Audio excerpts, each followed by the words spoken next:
بسم اللہ الرحمن الرحیم۔ گمنام ہیرو کے معزز ناظرین، السلام علیکم۔ آئیے چلتے ہیں کہانی کی طرف۔ آپ نے مجھے گرفتار کیوں نہیں کرا دیا؟ کوئی بولا، جو خود گرفتار ہو وہ کسی کو کس دل سے گرفتار کرائے گا؟ بھائی سبحان اللہ، کیا عرض کیا ہے مقرر ارشاد۔ ایک صاحب نے پھڑک کے یوں داد دی جیسے یہ پریس کانفرنس نہیں، مشاعرہ ہے۔ شبنم دل ہی دل میں پیچ و تاب کھا رہی تھی۔ وہ اضطرابی کیفیت میں اپنے ہونٹ کاٹ رہی تھی۔ ہر سوال کا جواب ہے میرے پاس شاہ جی، لیکن میں سب کے سامنے نہیں دوں گی۔ پہلے پیچھے سے کسی نے کہا، پھر چند لوگ ہنسے، کچھ نے اپنی ہنسی کو دبا لیا۔ شبنم کا چہرہ سرخ پڑ گیا۔ یہ اس کے اپنے ساتھی تھے جو اس کو سرے محفل تماشا بنا رہے تھے، اس کی ہر بات کو اپنے معنی پہنا رہے تھے اور اس کے جذبات کو اپنی گندی زبان کی چھری سے مجروح کر رہے تھے۔ میں نے کہا، آپ تشریف رکھیں مس شبنم، آپ فرمائیے۔ پیچھے سے ہاتھ اٹھانے والے ایک شخص نے کہا، آپ نے عمر دراز کے قتل کی مذمت ضرور کی ہے، مگر کیا اس سے پارٹی کے واضح طور پر دو دھڑوں میں بٹ جانے کا امکان نہیں ہے؟ ایک شہید عمر دراز گروپ اس سیاسی قتل سے فائدہ اٹھا کے آپ کا ووٹ بینک توڑ نہیں سکتا؟ میں نے کہا، بلا شبہ ہمارے ملک میں ایسا ہوتا ہے۔ ہم لاشوں کی سیاست کے چلن میں ساری دنیا سے آگے ہیں۔ خود ہمارے پڑوسی ملک میں سری لنکا اور بنگلہ دیش میں ہر مقتول ہیرو بن جاتا ہے۔ اس کے وارث اپنی سیاست کی دکان اسی کے نام پر چلاتے ہیں، مگر میں ایسا نہیں ہونے دوں گا۔ میں عمر دراز کے سب ناراض ساتھیوں سے جو پہلے ہمارے ساتھی تھے خود ملوں گا، ان کی ساری غلط فہمیاں اور سب شکایت دور کر دوں گا، اور آپ دیکھ لیں کہ عمر دراز کے قتل کی سازش سے مجھے نقصان پہنچا کے خود فائدہ حاصل کرنے کے خواہش مند مایوس ہوں گے۔ آپ کے رویے نے پارٹی میں جو بغاوت کے آثار پیدا کر دیے ہیں اور جس طرح آپ کی آمرانہ روش کے خلاف جذبات بھڑک رہے ہیں، اس کے پیش نظر آپ وہ سب پرانی باتیں بھول جائیں۔ میں نے اس کی بات کاٹ دی۔ بہت جلد آپ پارٹی کی قیادت کے رویے میں تبدیلی محسوس کریں گے۔ ضرورت پڑی تو میں پارٹی کا تنظیمی ڈھانچہ بدل دوں گا۔ پارٹی کی تنظیم نو عوامی سطح پر ہوگی، پھر تو آپ کا اللہ ہی حافظ ہے۔ کسی نے کہا، کیا اس تبدیلی کو وہ جاگیردار اور وڈیرا گروپ قبول کر لے گا جو اس وقت پارٹی پر قابض ہے؟ میں نے کہا، اول تو ایسا ہے نہیں، لیکن کوئی ایس غلط فہمی کا شکار ہے کہ پارٹی اس کے بغیر چل نہیں سکتی۔ تو میں واضح کر دینا چاہتا ہوں کہ ہماری جڑیں عوام میں ہیں، عوام کی جڑوں میں بیٹھ گئے ہیں۔ آپ داڑھی والا بولا، عوام اب اتنے بیوقوف نہیں رہے کہ ایسی باتوں سے بہل جائیں۔ داڑھی والا پھر بولا، ارے بھائی، ان لوگوں کی بھی تو خوش قسمتی ہے کہ عوام اتنے ہی بیوقوف ہیں جتنا یہ سمجھتے ہیں۔ میں نے کہا، میں نے چیئرمین کی حیثیت سے پارٹی کا نام بھی PLF سے بدل کے PJF کر دیا ہے، جے فار جسٹس۔ داڑھی والا زور سے ہنسا۔ خرد کا نام جنون رکھ دیں، جنون کا خرد لیبل بدلنے سے کیا ہوتا ہے؟ سب لفظوں کا الٹ پھیر ہے۔ ایک اینک پوش ڈھانچے نے کہا، محبت کرنے کی نہ عوام کو ضرورت ہے نہ فرصت۔ کوئی بولا، یار مجنو، تم اتنا بھی نہیں جانتے کہ محبت ہو جاتی ہے۔ ایک سفید ریش اور بے بال بزرگوار نے سر ہلایا۔ پوچھ لو اپنی مس شبنم سے۔ شبنم نے اسے گھور کے کہا، آپ نے تو بہت کوشش کی تھی مجھ سے کرنے کی۔ اپنی تیسری منقوہہ کی رحلت کے بعد ایک کہا پڑا۔ بزرگوار جھینپ کر اپنی نقلی بتیسی کی نمائش کرنے لگے۔ بظاہر اب کوئی بات وضاحت طلب نہیں رہی تھی۔ میں نے اپنی پوزیشن واضح کر دی تھی اور خود کو شاہ عالم بھی تسلیم کروا لیا تھا۔ سوائے شبنم کے میری شناخت کی اصلیت کے بارے میں کسی کے ذہن میں نہ ابہام تھا اور نہ شک۔ ہم نے لاہور کے کسی صحافی کو اطلاع نہیں دی تھی، مگر اس تک یہ خبر پہنچ گئی تھی۔ اخبار والوں کے آپس کے روابط میں کاروباری مقابلہ ضرور ہوتا ہے اور پیشہ ورانہ حسد اور رقابت کا جذبہ بھی، مگر ان کا آپس کا اتحاد اور اتفاق بھی ریاست کے چوتھے ستون کی مضبوطی کا ضامن ہے۔ شبنم کا مسئلہ بھی وہی تھا جو رکشی کا۔ فرق صرف یہ تھا کہ رکشی مجبور تھی اور معاشرتی طور پر کمزور، تاہم شبنم کی آزادی اور صحافتی بے باکی بھی شاہ عالم کو ناصر عظیم ثابت کرنے میں ناکام رہی تھی۔ اس کے پاس بھی صرف یقین تھا کہ وہ شاہ عالم کے سوا دوسرا کوئی نہیں ہو سکتا جس نے اسے عمر دراز کی موت کے بعد مدد کے لیے بلایا تھا، جو شبنم کے ساتھ اس کے فلیٹ تک گیا تھا، اس سے بڑی امید افزا میٹھی میٹھی باتیں کی تھیں اور پھر چھلاوے کی طرح غائب ہو گیا تھا۔ شبنم کے لیے اپنے یقین کو جھٹلانا بھی مشکل تھا اور میری کسی بات کو جھوٹ قرار دینا بھی بنیادی مسئلہ ثبوت کا تھا۔ میرے پاس ثبوت تھا، میں ہی شاہ عالم ہوں۔ میں ہانگ کانگ اور سنگاپور کے دورے پر تھا اور ابھی 2 ہفتے بعد پاکستان واپس آیا ہوں۔ اس کے پاس ثبوت نہیں تھا کہ عمر دراز سے ملاقات کے لیے جانے والا اور اسے زہر دے کر بھاگ آنے والا بھی شاہ عالم تھا، اور اسے صرف اس کی آنکھوں نے نہیں، درجنوں افراد نے اسی طرح قریب سے دیکھا تھا جیسے پریس کانفرنس میں شرکت کرنے والوں نے۔ شبنم اتنے بڑے جھوٹ کو تسلیم کرنے پر مجبور تھی اور یہ احساس اسے کوفت اور جھنجھلاہٹ، بے بسی کے غصے اور پاگل کر دینے والے خیالات کے انتشار میں مبتلا کرنے کے لیے کافی تھا کہ تمام دستیاب وسائل اور اپنی پیشہ ورانہ حقیقت شناسی کی صلاحیت کے باوجود دودھ کا دودھ اور پانی کا پانی کرنے سے قاصر ہے۔ وہ بہت سے لوگوں کی طرح فرض کر سکتی تھی کہ شاہ عالم نے بیک وقت 2 جگہ اپنی موجودگی کو یقینی بنانے کے لیے چلاکی اور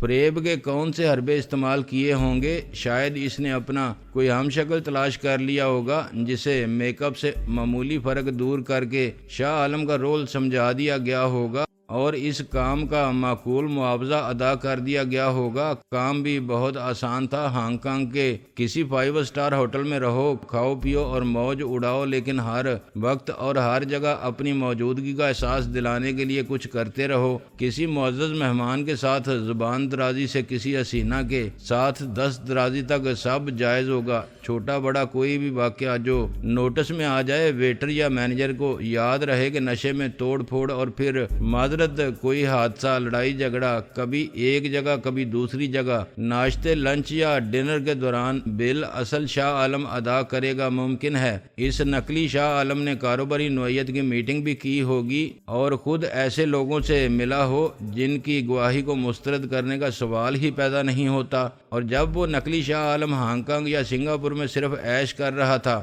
اصل شاہ عالم نے یہاں عمر دراز کو ٹھکانے لگانے کا کارنامہ سر انجام دیا اور پھر پہلی فلائٹ سے واپس چلا گیا۔ نقلی شاہ عالم کا رول ختم۔ آج وہ سب کے سامنے سنگاپور سے لوٹا ہے تو اس کے پاس پاکستان سے 2 ہفتے تک غیر حاضری کے ٹھوس ثبوت ہیں۔ شبنم فرض کر سکتی تھی کہ شاہ عالم نے آنے جانے میں 2 دن صرف کیے۔ ان 2 دنوں میں نقلی شاہ عالم نے اس کی ہدایت کے مطابق عیش کرنے کے ساتھ صبح سے شام تک ہر جگہ اپنی موجودگی کے ناقابل تردید ثبوت چھوڑے۔ یہ فرض کرنا اس کے لیے محال تھا کہ کسی نقلی شاہ عالم نے اس کا بیس بدل کے عمر دراز تک رسائی حاصل کی اور شاہ عالم کے کہنے پر اسے قتل کر دیا۔ یہ کوئی عام قتل نہیں تھا جس کے لیے کسی پیشہ ور قاتل کو معاوضہ ادا کر دینا کافی ہوتا۔ پارٹی کے سارے معاملات کو سمجھتے ہوئے عمر دراز سے ملاقات کرنا اور پھر اتنی ہوشیاری سے اس کا کام تمام کرنا صرف شاہ عالم جیسے شیطانی ذہن رکھنے والے عیار اور مکار شخص کے لیے ممکن تھا۔ اگر کوئی نقلی شاہ عالم بنا ہوا تھا تو وہ ہانگ کانگ یا سنگاپور میں تھا، اور وہ جو بھی تھا 2-3 دن شاہ عالم کا رول کر کے غائب ہو گیا تھا یا غائب کر دیا گیا تھا۔ اب کوئی اسے کیسے تلاش کر سکتا ہے؟ اپنا کام اس نے کسی دشواری کے بغیر بڑی خوش اسلوبی سے ادا کیا اور شاہ عالم کی غیر حاضری کا کسی کو پتہ نہیں چلنے دیا۔ یہ خیال شبنم کے فرشتوں کو بھی نہیں آ سکتا تھا کہ ناصر عظیم نام کا ایک شخص اسی شہر لاہور میں کس طرح شاہ عالم بننے پر مجبور ہوا اور اس نے کتنی ذہانت کے ساتھ اصلی شاہ عالم کا کردار یوں نبھا دیا کہ غیر تو غیر اس کے اپنے ماں باپ اور اس کی بیوی، اس کے ملازم اور پارٹی کے عہدے دار تک اس کی جال سازی کو نہ پکڑ سکے۔ شبنم کی ذہنی حالت پر مجھے ہنسی بھی آئی تھی اور افسوس بھی ہوا تھا۔ مجھے یقین تھا کہ وہ مجھ سے اکیلے میں ملاقات کرنے اور کھل کر بات کرنے کا موقع ضرور تلاش کرے گی۔ سب کے سامنے وہ مجبور تھی کہ اپنی اور شاہ عالم کی بے حد پرائیویٹ ملاقات کا احوال کسی پر ظاہر نہ ہونے دے۔ ثبوت وہ سب باتیں تھیں جو میں نے اس سے کہی تھیں، قربت کے وہ چند لمحات تھے جو میں نے اس کے ساتھ گزارے تھے، لیکن گواہ بھی وہ خود ہی تھی۔ مدعی اگر خود ہی اپنا گواہ بھی ہو تو دعوے کی حیثیت خواب و خیال سے زیادہ نہیں رہتی۔ میں نے رسمی طور پر اپنی پریس کانفرنس ختم کی۔ رپورٹرز اور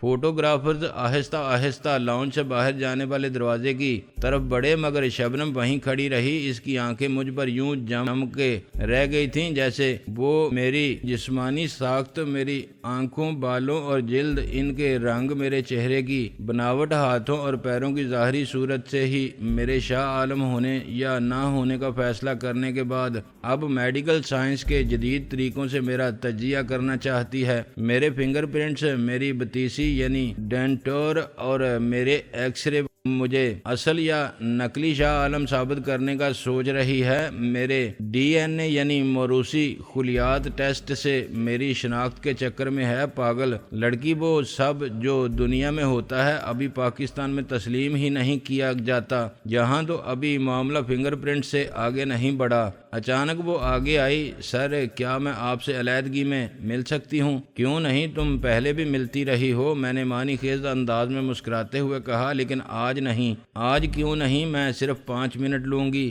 دیکھو، یہاں میں اپنی بیوی کے ساتھ ہوں، وہ بہت شکی مزاج اور حاسد عورت ہے۔ شبنم کا موڈ خراب ہو گیا۔ دیکھیے شاہ جی، اول تو میرا آپ سے تنہائی میں ملنے کی درخواست کرنا ایک خالص پیشہ ورانہ ضرورت ہے۔ مجھے کچھ ایسی باتیں پوچھنی ہیں جو میں سب کے سامنے نہیں پوچھ سکتی تھی۔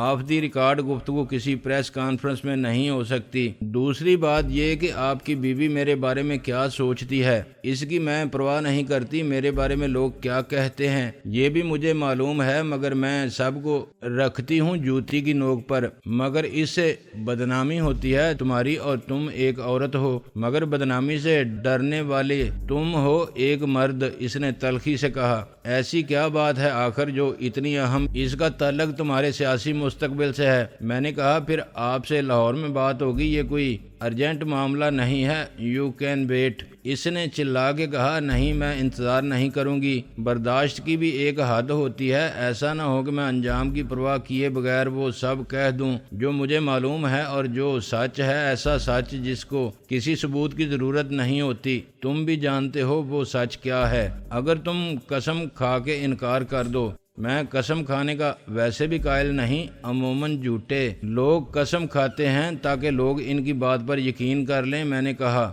شاہ عالم، تم میرے برداشت کے حوصلے کو آزما رہے ہو۔ میں یہ ذلت برداشت نہیں کروں گی کہ تم میرے سچ پر بھی مجھے سب کے سامنے جھوٹا کہتے رہو اور خود اتنے بڑے جھوٹ کے ساتھ سچائی کی سند حاصل کر لو۔ میں نے کہا، چلاؤ مت، مجھے بتاؤ کہ تم کیا کرو گی۔ میں سب کو بتا دوں گی کہ تم فریبی اور دھوکے باز ہو، پھر چاہے میرا مستقبل داؤ پر لگ جائے، میں خود بھی برباد ہو جاؤں گی مگر تم کو بھی برباد کر دوں گی۔ میں نے کہا، تم اپنے معاملے میں خود مختار ہو، تم خودکشی بھی کر سکتی ہو مگر دوسروں کی زندگی پر تمہارا کوئی اختیار نہیں ہے۔ تم شاہ عالم کے خلاف قطب مینار، ایفل ٹاور یا مینار پاکستان پر چڑھ کے اعلان کرو، پوسٹر چھاپو، بینرز لگاتی پھرو یا اخباروں میں سرخیاں لگاؤ، شاہ عالم بھی تم کو جوتے کی نوک پر رکھتا ہے۔ مس شبنم، شاید تم دیوار میں رکھنا ڈال سکتی ہو مگر کسی پہاڑ کو ہلانے کا دعویٰ مت کرو۔ جو تم کو پاگل سمجھتے ہیں وہ تم کو پاگل خانے پہنچا دیں گے۔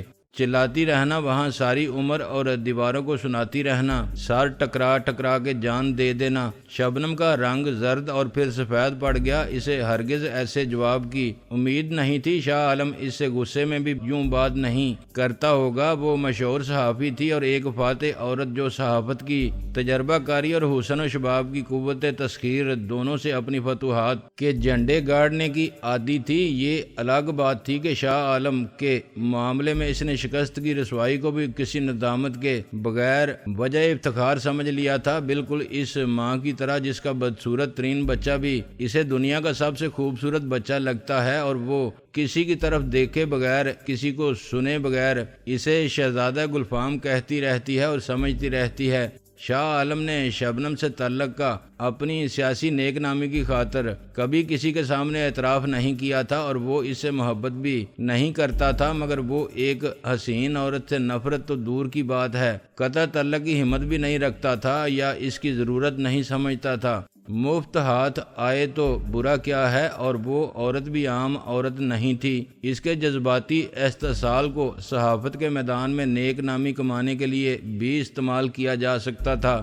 میرا رویہ اور لہجہ اس کے لیے غیر متوقع الیکٹرک شاک سے کم نہیں تھا، مگر میں پرانے شاہ عالم کی کسی کمزوری کو اپنی کمزوری بنا کے اپنے ساتھ نہیں رکھنا چاہتا تھا۔ اگر اس کی ذات میں کچھ خوبیاں تھیں تو انہیں اپنانے میں مجھے کوئی تعامل نہیں ہو سکتا تھا، مگر میں اس کے کردار سے منسوب تمام برائیوں سے نجات حاصل کر کے شاہ عالم کو ایک نئی شخصیت دینا چاہتا تھا۔ یہ شخصیت میری اپنی تھی جس پر مجھے لیبل بدلنا تھا، مگر مسئلہ صرف نام بدلنے کا ہوتا تو کوئی مسئلہ ہی نہ ہوتا۔ پہلے حالات سے مجبور ہو کے اور اب انتقاماً یا چیلنج سمجھ کے میں نے ایک سیاسی پارٹی کی قیادت پر غاصبانہ قبضہ کر لیا تھا۔ مجھے اس پارٹی کو حقیقی معنوں میں امن و انصاف اور آزادی کے حوالے سے ایک ایسی قیادت فراہم کرنا تھی جس کی اس ملک کو ہمیشہ ضرورت تھی، مگر کبھی نصیب نہیں ہوئی تھی۔ اگر یہ ایک دیوانے کا خواب تھا تو میں دیوانہ ہو چکا تھا۔ میں یہ سمجھ کے ہمت ہارنے والا نہیں تھا کہ اکیلا چنا باڑ نہیں جھونک سکتا، زیادہ سے زیادہ اس کھیل میں میری جان جا سکتی تھی تو بقول فیض گر جیت گئے تو کیا کہنا، ہارے بھی تو بازی مات نہیں۔ تیمور نے اخلاقاً شبنم کی دلجوئی کی۔ مس شبنم، آپ برا مت مانے، مسٹر شاہ عالم سخت جذباتی دباؤ میں ہیں، ایسے بے بنیاد الزامات۔ بے بنیاد؟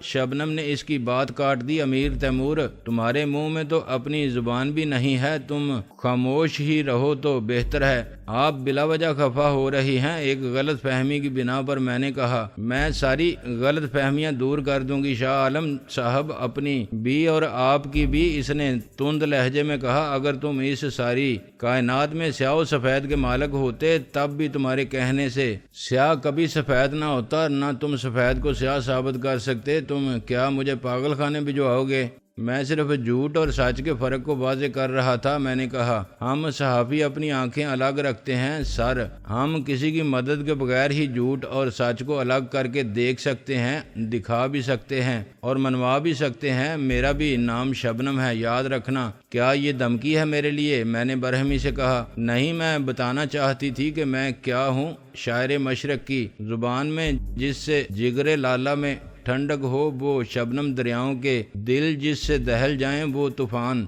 میں نے ایک کہکہ لگایا، ویری گڈ، یہ علامہ اقبال تمہارے لیے فرما گئے تھے، ہمیں پتہ بھی نہیں تھا۔ بائی دا وے، یہ لالا جی کون تھے جس کے جگر میں تمہارے نام سے ٹھنڈک پڑنے کا حوالہ ہے؟ لالا ہری چند۔ وہ پلٹی اور پیر پٹکتی ہوئی واک آؤٹ کر گئی۔ الو کی پٹھی، یہ ہمارے لیے مصیبت پیدا کر دے گی۔ تیمور بولا۔ میں نے کہا، عورت جب سے پیدا ہوئی ہے یہی کر رہی ہے، ہم خود اس مصیبت کو گلے لگاتے ہیں اور پھر روتے ہیں۔ اس کی وجہ سے ہمارے لیے مسائل پیدا ہو سکتے ہیں۔ وہ مسائل پیدا کرے یا مصیبت، مگر وہ اصل شاہ عالم کو پیدا نہیں کر سکتی، ویسے جتنے شاہ عالم چاہے پیدا کرے۔ تیمور مسکرانے لگا، ابھی تو اس کی شادی بھی نہیں ہوئی۔ لعنت بھیجو اس پر، میں نے کہا۔ میرے لیے رکشی نے مسئلہ کھڑا کر دیا ہے۔ کیسا مسئلہ؟ میرے ڈبل رول کا۔ وہ جاننا چاہتی ہے کہ جب میں اس کے ساتھ تھا تو پھر شاہ عالم سنگاپور والی فلائٹ پر کیسے تھا؟ وہ ہنگامہ کرنے پر آمادہ تھی کہ اسے اصلیت بتائی جائے، اصل شوہر سے ملوایا جائے۔ اس نے تمہیں اصل ماننے سے انکار کر دیا ہے؟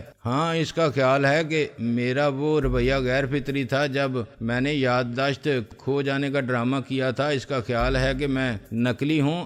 اصلی شاہ عالم باہر تھا اور باہر ہی رہا۔ وہ فون پر جو گفتگو اپنی بیوی سے کرتا تھا وہ ایک شوہر ہی کر سکتا ہے۔ تم نے کہا تھا کہ وہاں کوئی نقلی شاہ عالم موجود ہے۔ ہاں، اس کی یہ دلیل بھی وزن رکھتی ہے کہ اصل شاہ عالم کبھی عمر دراز کو خود قتل کرنے نہیں جا سکتا تھا۔ اس کے لیے کسی کو قتل کرنا کوئی مشکل کام نہیں، وہ اشارہ کرتا اور کام ہو جاتا۔ بالکل صحیح ہے اس کا اندازہ۔ تیمور بولا، اب تم کیا کرو گے؟ میں کیا کر سکتا ہوں؟ وہ اصل شاہ عالم سے ملنا چاہتی ہے اور میرا خیال ہے کہ اسے ملوانا پڑے گا، آج نہ صحیح کل۔ وہ مجھے شاہ عالم ماننے پر راضی نہیں، پھر شوہر کیسے مان سکتی ہے؟ شاہ عالم کہاں ہے اس وقت؟ تیمور بولا، یہ تو مجھے معلوم نہیں، اسے خانِ اعظم ایئرپورٹ سے ہی کہیں لے گئے تھے، چندہ ان کے ساتھ تھی، اب ان کا فون آئے گا تو پتہ چلے گا کہیں انہوں نے۔ تیمور کچھ کہتے کہتے رک گیا۔ میں نے کہا، نہیں تیمور، وہ شاہ عالم کو ایسے قتل نہیں کریں گے۔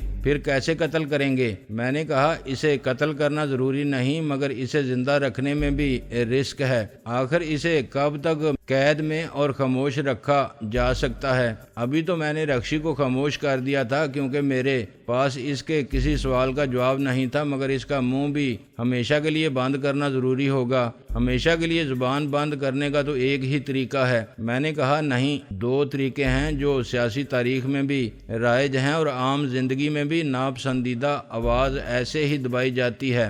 رحم دلانہ طریقہ یہ ہے کہ جسے خاموش رکھنا ہو اسے خاموشی سے شہر خاموشہ میں لٹا دو کہ وہ آواز حق سنانے کے لیے یوم حشر کا انتظار کرے، یا اسے کالا پانی سائبیریا کسی جزیرے یا قلعے کے تہہ خانے یا نامعلوم مقام پر زندان میں ڈال دو جہاں اسے ہائیڈ پارک کی طرح کچھ بھی کہنے کی مکمل آزادی حاصل ہو۔ سنا ہے دیواروں کے بھی کان ہوتے ہیں، وہ دیواروں سے باتیں کرے یا ان سے سر ٹکرا کے جان دے دے، مگر میرے نزدیک یہ بھی ظالمانہ طریقہ ہے۔